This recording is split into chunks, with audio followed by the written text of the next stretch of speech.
sober, busy living sober, busy living sober. It's episode 424. Oh my gosh, 424. Hi, everybody. It's Elizabeth Chance, host of Busy Living Sober, certified recovery coach, life coach, and health and wellness coach. And if you're here for the first time, welcome. If you're back, welcome back. And if you like what you hear, please subscribe and share it with your friends. Please subscribe to my channel. Please, please, please, please, please. And oh my gosh, so much to talk about today. And first things first, I've come to revelation, my own personal revelation. I was having, I don't know if any of you guys can relate to this, but this sense of fear, just this fear came overwhelming. And, my old, idea with the fear was, of course, picking up a drink or a drug or whatever, something outside of myself. I used to shop, I used to smoke cigarettes, I used to do all these things that I don't do anymore that used to bring me such, I don't know if it really gave me peace, but for the moment, it definitely made me feel better. And I don't reach for those things anymore. So these feelings came over me that were overwhelming about my grown children that don't want really anything to do with me, for better or for worse. And it's not that they don't like me, and it's not that they don't love me. It's just that they're doing them. As my old youngest one always likes to say, you do you, boo boo. And so he's been doing him boo boo. And I've been like, I was freaking out. And I don't know if any of you guys can relate to that. Like these adult children that really don't, they don't really need us. It's like this in between time, maybe, of like, okay, they've been grown, they've been raised, but you're like, they're gone. They're supposed to be gone in some regards. And you're like, okay, now they're gone. And why can't, do I worry about them all the time? And why do I want to talk to them all the time? And why did I want them to be a part of my life all the time when I'm supposed to be able to say, bye, see you later? I have my own life. Grow up, Elizabeth. Why do I have to be like that? I don't know. Did I spend too much time with them? Did I give them too much of me? I don't know. I don't know. I don't know the right answer. Do you ever have questions like that about your life? Like, did you give too much to something, to a certain relationship, a certain friendship, a certain thing in your life that you gave so much to, and then for better or for worse, it flew away and it left your life. And it's not that they left entirely, but they feels like they've kind of left entirely because they're doing their own things. They don't really call me that often. It's like when they need something, maybe, or I guess when I've guilted them so much that they decide to pick up the phone. But or these person that you had in your life that you talk to all the time and they've moved on and you don't talk to them anymore and you have this sense of like, oh my gosh, where did they go? And you miss them, but you don't need to be talking to them all the time because you don't really have anything to talk about. And you're like, what am I going to do? Well, this is what happened to me. And I'm just going to give you guys the story because I just tell you guys always the truth. And so it was Sunday and my friends had left. It had been a rainy day. And my youngest son was visiting his girlfriend in Texas and had to go back to New Mexico and fly at night into, a city. And I was like, oh my gosh, he's got to go fly into the city and it's going to be night and it's going to be dark and it's going to be late. And then he has to drive 2 hours. And oh my gosh, my head started going down this rabbit hole of darkness, dark, dark, dark, dark, dark, dark, dark. Anything bad, excuse me, you could think of, I went to in my head and thought to myself, oh my gosh, this could happen to him. This could happen to him. Oh my gosh, this could happen to him. This could happen to him. Oh my God, no, that could happen. And that could happen. And this could happen. And da da da da da da da da. And again, down this rabbit hole of darkness. And I know obviously I can't pick up a drink or a drug because that doesn't work for me anymore. And so I was like, oh my gosh, what am I gonna do? I'm like, it was like 9 o'clock. I'm like, I'm going to take a shower, wash my hair. Did I have anywhere to go? No. Did I have anybody to see? No. Did I have anybody to see on Monday? No.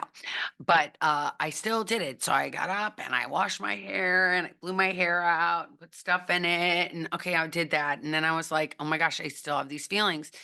And I got out my journal and I have all these journals around the house. So I picked up a journal And I just started writing all this stuff down and making promises. And I'm like, God, if you please just make sure that I die before my kids die.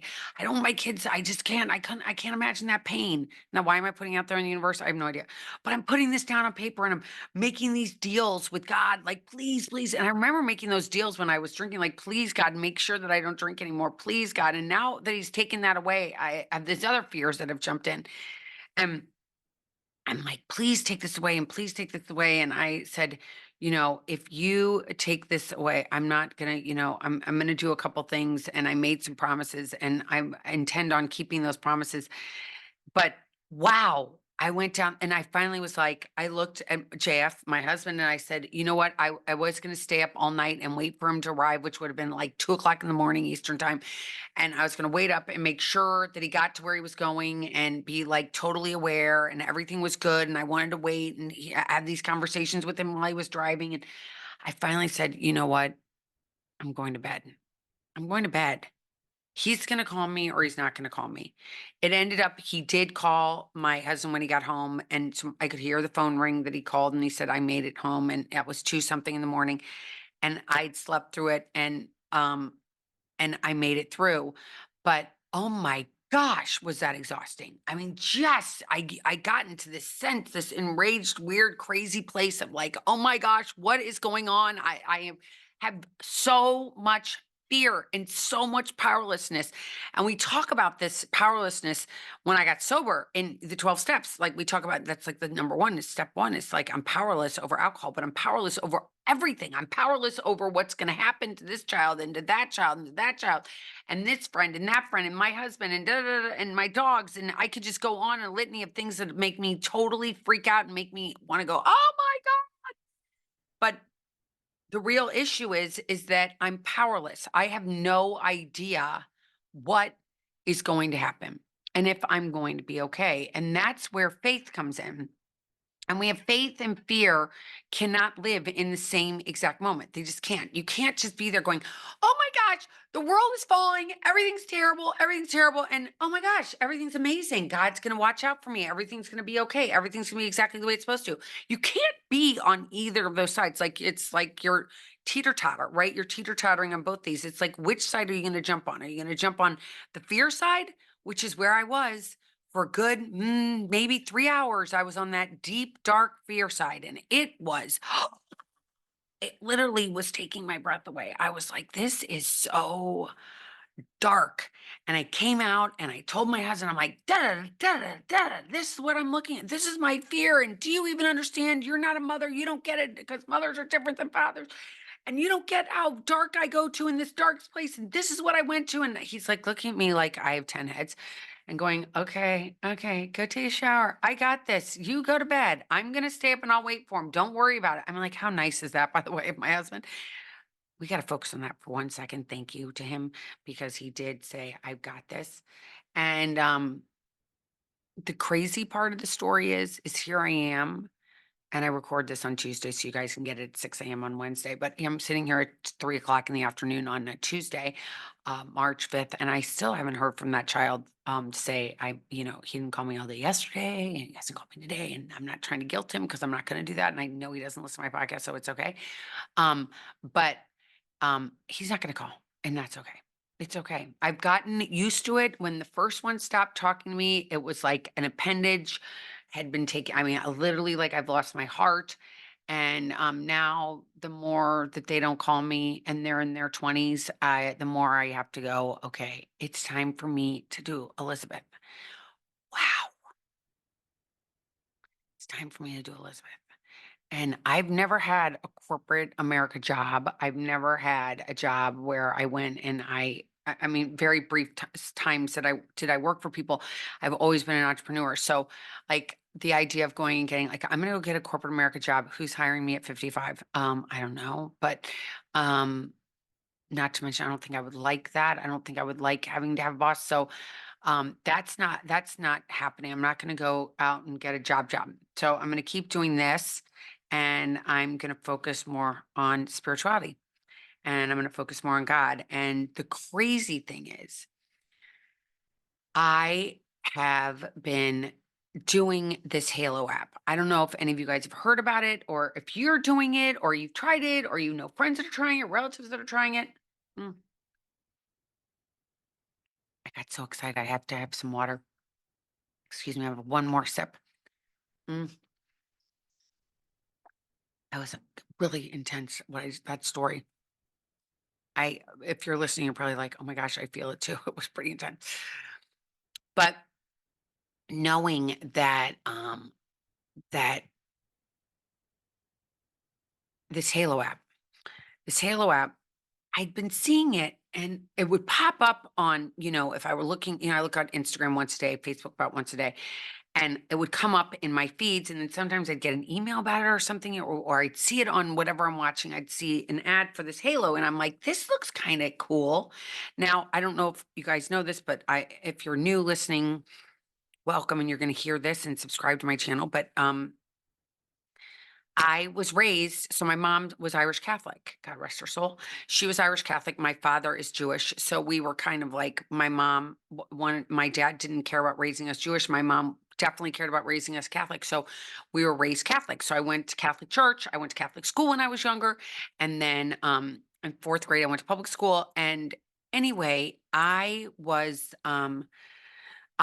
the Catholic Church pretty much when I went to college. You stop going to church. At least I did. Your faith kind of changed, and I became the party queen. So I didn't really have a relationship that much with God or going to church. I mean, I went when I was home for the holidays. I did the Christmas, Easter, that sort of thing. But I didn't have a religious thing inside of me that I was practicing at the time.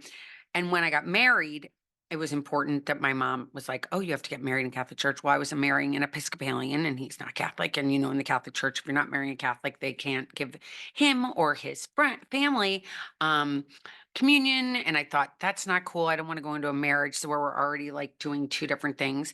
And so I was like, "No, we have to make this happen." So we did end up getting married in a Catholic church, and everything for whatever. I'm not going to get into the whole reason why it happened, but it did. And they offered his family communion, and it was very copacetic and it was very nice and beautiful.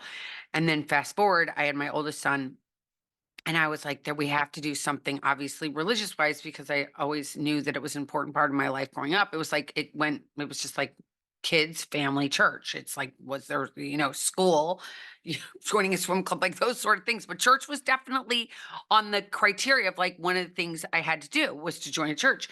And when Kent was born, I was like, oh my gosh, all the stuff was coming out about the priests, around 1996, stuff was starting to come out that stories were coming out about priests that had taken advantage of young boys. And I had two sons.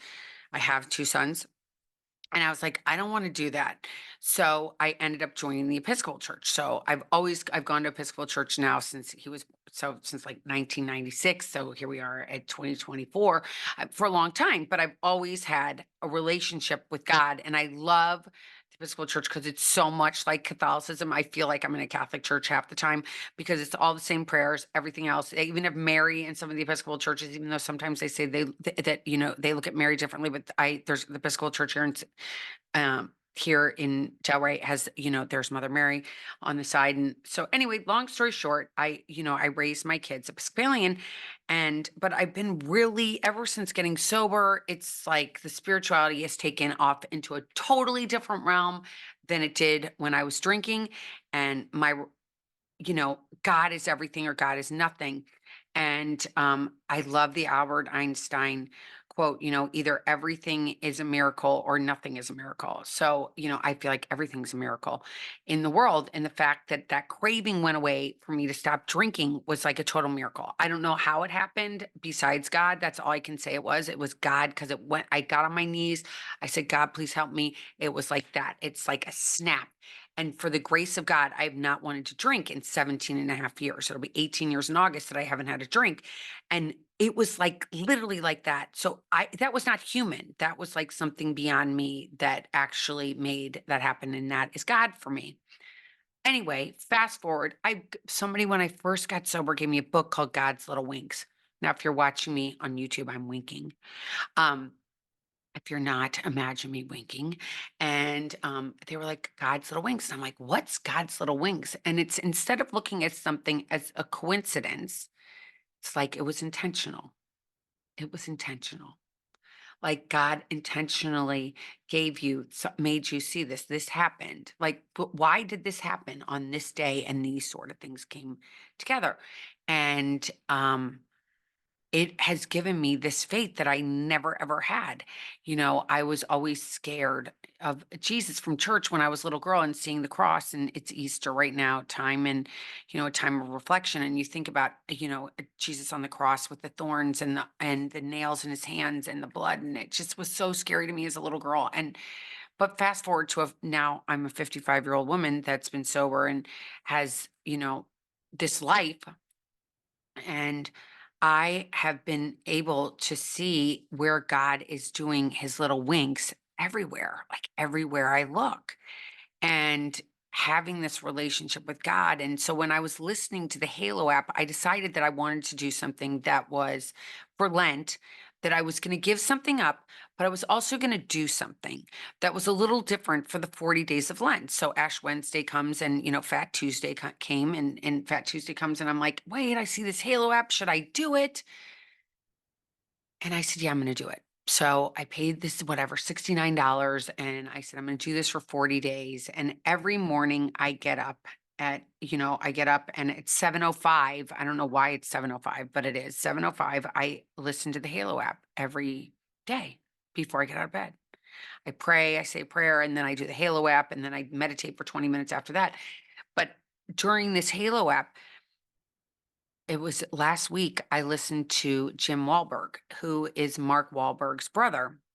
And he qualified. That's what they say in New York City a lot of times, in different places around the country. When you go to a 12-step meeting, when someone tells their story, they say it's their qualification. And so Jim gives his qualification on the Halo app and what had happened during his life to get him, what happened on his sober journey and what happened. And again, we say in 12 steps, it's like, tell us what happened before, like what was it like, what happened, and what is it like now? That's pretty much what a story is and a qualification is. It's like what was it like, what happened, and what is it like now? And so he did this, and it was so, oh my gosh, it was so moving. And if you can go and maybe you can Google it and you can find it on YouTube or something, but I definitely, Jim Wahlberg's qualification, if you can Google it, I would do it. I'm really want to get him on the podcast. That's a big thing I want to have happen. But before I get into that whole story, but he gave his qualification and tears are running down my face. And I'm just like, oh my gosh, because I can imagine that when we are in our disease of addiction, it takes us to these places that are so dark and so, it's jails, institutions, and death. It's like all those things that could happen. And some of those things happened to me on my journey, but not everything and not yet.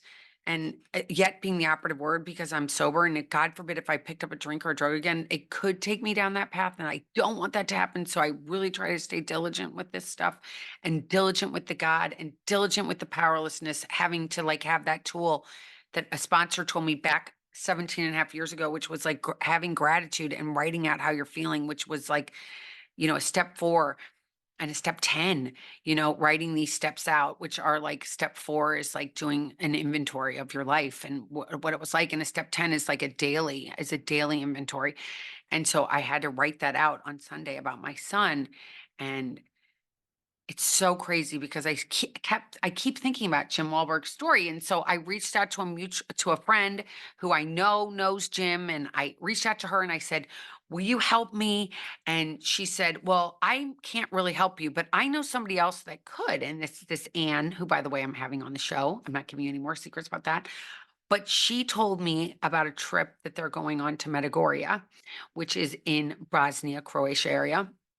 And it is where they saw Mary in 1981. Mary Magdalene appeared, and 3 young people saw Mary. And then there's also a movie called Fatima that's about Mary in Portugal from 1917, an amazing movie from 2020. Go watch it. It's amazing, amazing, amazing movie. Again, tears rolling down my eyes, and Andrea Bocelli's in it. Just amazing, amazing.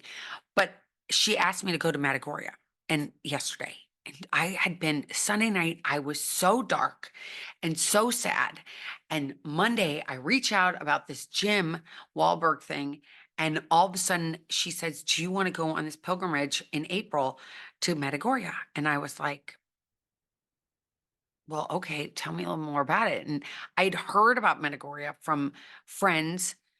My friend Amanda's told me about Medjugorje before, and other people have been told me about it and like what a spiritual place it is. And she said she sent me the brochure, and I thought about it, and I thought about it, and I prayed on it, and I prayed on it, and I talked to my friends about it, and I talked to my husband about it, and I I did something which I never do, which is I slept on it, and I said, should I do this? Should I do this? Should I do this?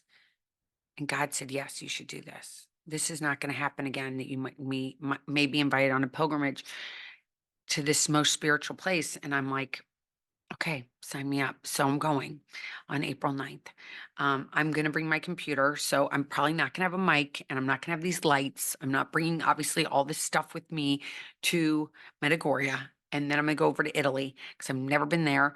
So I'm going to use this as a trip to go to Europe and see things that I've never seen. And on this, I'm going to keep you guys with me, by the way, on my trip. If anybody wants to find out about this trip, let me know. I'll send you the brochure and see what's going on. I don't know how many spaces are available, if there are any left, but um, it's like I have been in this place so long of like, oh my gosh, what is my purpose? I mean, yes, my purpose is to help other alcoholics that are struggling out there. I'm there to help people realize, like, I believe that getting sober is a spiritual thing. I don't believe that getting sober is like there's any money happening is really going to make you get sober. I just don't think that is going to happen. I think that it's truly, truly a God thing. For me, it was a complete and utter God thing. It was me falling on my knees and truly asking God to take away my desire to drink alcohol. And I begged him. I said, please take this away from me. And then I got into action, which was calling someone and saying, can you help me? Someone I had never met before, someone I didn't know at all. All I knew is that my brother-in-law referred me to her and said she was an amazing person. And she, by the grace of God, said, yes, I'll help you. And she helped me. And then other people have helped me. And I've walked, and right now I have somebody, Lou helps me. I love her so much, and she's been on this journey for 40 years, and I feel so blessed that she came into my life, and I had the courage to say to her, okay, I don't really know you, but will you help me and sponsor me? And she said yes. And I feel so grateful that like God has put all these little winks, these people and these situations into my life. And if we're willing to say yes, so many amazing, amazing things can happen. But when I'm in that dark place, like I was the other on Sunday night, and I'm going down that dark fear, fear, fear, fear, fear, fear, woe is me, pity, pity, pity. I'm like in a pity party. I'm feeling sorry for myself. I'm scared to death of these things that haven't happened. My brain is going to these things that haven't even, nothing's happened yet. And there's no light there. There was no light. There was no light. There was no joy. There was no good. It was dark, and it was scary, and it was sad. And I was lost, and it was so fast that it happened. And literally, if I hadn't picked up those tools of the writing, I even have a God box. I put my kids in a God box. I said, here, God, I wrote out what I was worried about each kid, and I put it in a God box. And I said, God, you watch over them. They're your children. I just bore them. They're your children. You do with them what you need to do. And I need to get out of the way, and I need to take care of me. I need to it's like you're on an airplane. I have to put the oxygen mask on me. And I'm here to share, you guys, you need to put the oxygen mask on you first before you're good with anybody else. You have to put it on you. Because if you're not good, nobody's good. Nobody in your life. If we're spiraling in these dark places, we can't see the light because the dark is so pulls us down. But if we don't have any tools and we don't have any resources, it's going to swallow us up. It's just going to swallow us up. And we're just going to want to go pick those drinks and those drugs up. And we're going to want to go to that darkness. And instead, we got to go do little things like take a shower, Write down what's bothering you. Go for a walk. Talk to somebody in your life that can listen, that you can dump every crazy thing on that's going on in your head to. Like I have my husband and I dumped it all on him. And again, I said to you, he looked at me with like crazy, like, oh my God, are you okay? And with a little chuckle, he said, "Are you okay?" And I was like, "I'm okay. I'm okay. I'm okay. I'm okay. I gotta take care of me. I gotta do I gotta take care of me, boo boo." As my son always says to me, he's always like, "You gotta take care of you, boo boo." And he's right. I have to take care of me. And it is not always easy to take care of ourselves. And when we get to these pity parties, we get to this place that's so dark and so overwhelming and so, uh, we get to this place that we're just like, we're just done and we're just lost and we're just so, don't think we can, wherever, we think everything's going to just be this total doomsday, but we can't go there. No. And if we go, we have to have a toolbox to get us out. We got to have it. What is our ejection of, like, I got to get off this crazy merry-go-round in my head. I got to pull the ejection rope, whatever that is. I got to pull it. I got to eject from this situation and I got to go do something else. What is that going to be? What is this ejection going to be that I'm going to get out of this dark place and I'm going to get into the light again? What is going to take me there? What tools do I have to do? I have Katie who writes to me all the time from Instagram. I want to say hi to her. Hi, Katie. She's like, I love the shout out. Hi. Um, she writes to me on Instagram and I just love it. I've had somebody else wrote to me. I didn't ask her if I could mention her name, so I'm not going to. And a gentleman reached out to me from the West Coast. It's just like amazing. And someone from overseas reached out to me like, thank you, thank you, thank you. And I always write back to you. I did have computer issues for a little bit there, but I fixed them all. I had email issues going on. I had to deal with GoDaddy, but I fixed it. I fixed it yesterday, finally. It was like a week with it down. But will reach back out to you if you reach out to me at elizabeth@elizabethchance.com. It's ELIZABETH at elizabethchance.com, CHANCE. Um, Subscribe to my channel, please, if you like what you hear. I have so many amazing guests coming up, you guys. It's like I feel so blessed and they've had experiences with God, which I think is so important. And I know that a lot of people, for whatever reason, are fearful over God and fearful of the word God, and they don't want to believe. But I'm going to tell you that it's just like we need God. This world is what's going on around us is so much bigger than us humans that we got to we gotta find something that's gonna help us. I don't think it's gonna be human. I mean, as much as I'd want it to be a superhero, like where's Superman or Wonder Woman coming? I don't see them coming, but I know God could help us. And I have to believe in that with my faith, excuse me, with my faith and my trust, because I know that when I get out of my own way and I see these things happen in my life that somebody might say are a coincidence, I know it's not a coincidence. I know it's a God wink. I know that God has me on this path. I know that this trip that I have going to Europe happened because God wanted it to happen. What? I was just there at the right time. I just called this woman at the right time and she just mentioned, do you want to go to this place? How did that happen? Does that ever happen to you? Do you ever have these things that you're just like, how did this happen? Or someone calls you that you've been thinking about and you're like, I've been thinking about this person so much and they just picked up the phone and they called me. Wow, I was just why did they call me right now? That's so crazy. What was that? Serendipity? What was it? Coincidence or was it a God wink? It's up to you to decide.